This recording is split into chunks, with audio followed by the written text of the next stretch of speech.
páginas, e um escriba do lado de fora da prisão transcrevia tudo aquilo que o apóstolo dizia de dentro da mesa. Eu fiquei chocado quando eu vi um documentário sobre esta prisão em que o apóstolo estava, e vou falar um pouco para os irmãos como era. Um buraco muito profundo, redondo, como um bueiro desse dos nossos dias de hoje.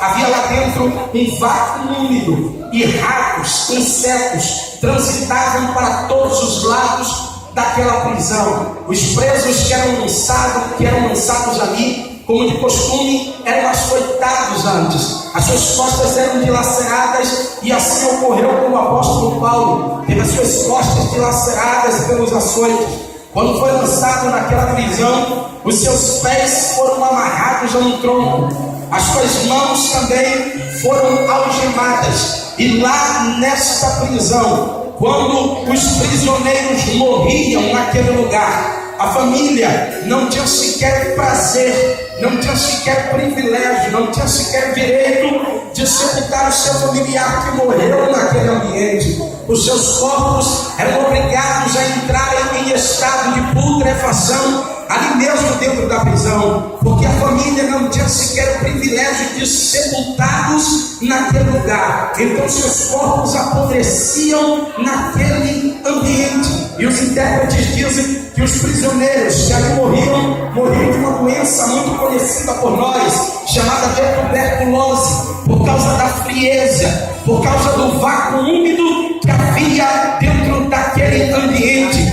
E diante desta situação aqui, o apóstolo ele escreve esta carta para os filipenses. Epístola esta que também é chamada de Epístola da Alegria, pois por 21 vezes o apóstolo Paulo diz para a igreja nesta epístola: alegrai-vos no Senhor, alegrai-vos no Senhor, alegrai-vos no Senhor. Se você folhear essas poucas páginas desta epístola, você verá o apóstolo liberando essas palavras de ânimo para a igreja, dizendo: alegrai-vos no Senhor, alegrai-vos no Senhor, alegrai-vos no Senhor. Mas é neste período aqui em que o apóstolo está tentando alegrar a igreja, que os intérpretes dizem que o mesmo ele sofre uma espécie de pressão psicológica. O diabo se apresenta a Paulo na prisão e tenta convencer a Paulo de que não adiantava tentar alegrar as pessoas, sendo que a sua alma estava triste, sendo que o seu coração estava amargurado, sendo que ele estava triste, sendo que o mesmo não se encontrava em condição de alegria. O diabo estava tentando convencer a Paulo de que não adiantava ele tentar animar os outros,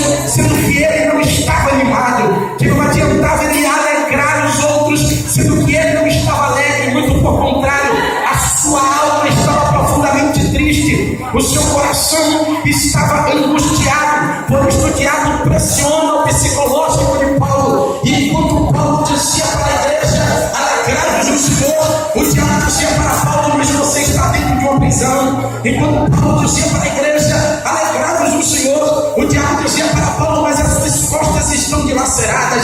Enquanto Paulo dizia para a igreja: alegrai-vos no Senhor, o diabo dizia para Paulo: mas os seus pés e as suas mãos estão amarradas.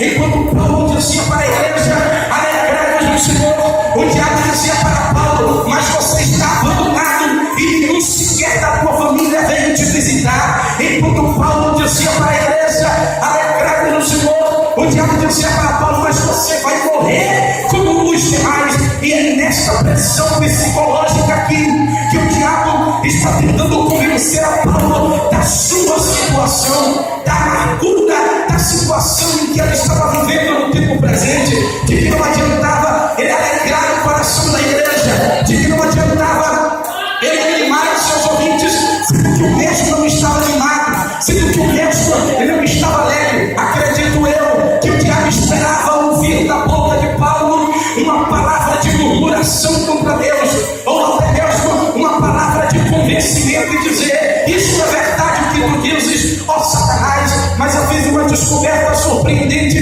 dentro desse texto que nós lemos aqui. Enquanto eu lia a minha Bíblia grega, eu vi parte desse texto em negrito. Eu fui pesquisar esses versículos e acabei descobrindo que isso aqui não era um texto, não era um parágrafo gramatical, mas isso aqui era um hino que as igrejas cristãs perseguidas do século I cantavam nos dias de domingo. Se você fosse a um culto na igreja primitiva naquela época, você iria ver os irmãozinhos com os pés cheios de poeira do deserto, da estrada, cantando este louvor aqui, entoando este lindo hino a Deus. E é neste período que o diabo está dizendo para Paulo: para de alegrar os outros, você não está alegre. Ao invés de Paulo abrir a boca e dizer é verdade o que tu dizes, ou murmurar contra Deus, Paulo abriu a boca e começou a cantar. Paulo abriu a boca e entoou um lindo louvor a Deus,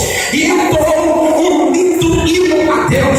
Eu queria ter voz para cantar agora o hino que Paulo cantava, mas qual era o hino que ele louvava? Era justamente esse. Enquanto o diabo dizia: para de alegrar os outros, porque você não está alegre, Paulo abriu a boca e começou a dizer: pois ele, subsistindo em forma de Deus, não julgou por usurpação o ser igual a Deus, antes esvaziou-se a si mesmo. Está ouvindo, Satanás?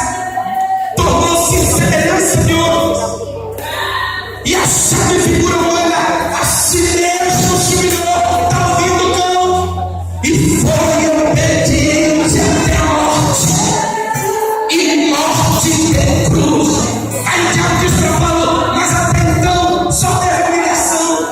Até então ele largou de ser Deus para ser homem, deixou o trono para vir a sepultura, deixou a sua grandeza e se diminuiu. Do que valeu tanta coisa, do que vale falar o nome dele, se até então só houve humilhação, se até então ele só foi humilhado, e humilhado até a morte. Aí Paulo largou a bomba na cara do diabo e diz: mas Satanás, apesar de toda humilhação, o negócio não ficou barato. Sabe por quê? Porque também Deus o exaltou sobremaneira. Ele tem um nome que está acima de todo nome, porque o nome de Jesus se dobre todo o joelho. O nome maior do que o de Abraão, do que o de Moisés, maior do que o de Diego, do que o de Lula. Esse é o nome que está acima de todo nome. Até o nome dele se dobre todo o joelho. É o diabo diz: mas onde que se dobrarão esses joelhos? Paulo diz: em 3 lugares. Primeiro, no céu. Aí o diabo diz: quem? Os anjos estão nem aí. Paulo diz: na terra. Aí o diabo diz: quem? Os homens estão pouco ministrando. Aí Paulo larga outra bomba na cara dele e diz assim: e também debaixo da terra, vocês, seus demônios, para que toda língua confesse que Jesus Cristo é Senhor, a glória de Deus Pai. Tem alguém que crê nesta palavra? Pode levantar a mão para dar glória para este Deus. Quando Paulo diz a si mesmo se esvaziou, quando Paulo diz a si mesmo se esvaziou, Paulo está usando aqui um vocábulo grego chamado ekenosis, que subentende-se um processo de diminuição. Paulo está dizendo que esse grande homem que a história menciona, mas que a história menciona como humilhado, como pisoteado, pois foi moído pelos homens, cuspido pelos homens, que esse homem que a história menciona, que foi traído pelos homens, rejeitado pelos homens, sofrido, crucificado e morto. Paulo está dizendo que a origem deste homem não foi sempre homem, mas que a origem dele era Deus. Que a origem dele não era pequenino como ele foi na terra, mas que a origem dele sempre foi de uma grandeza incalculável.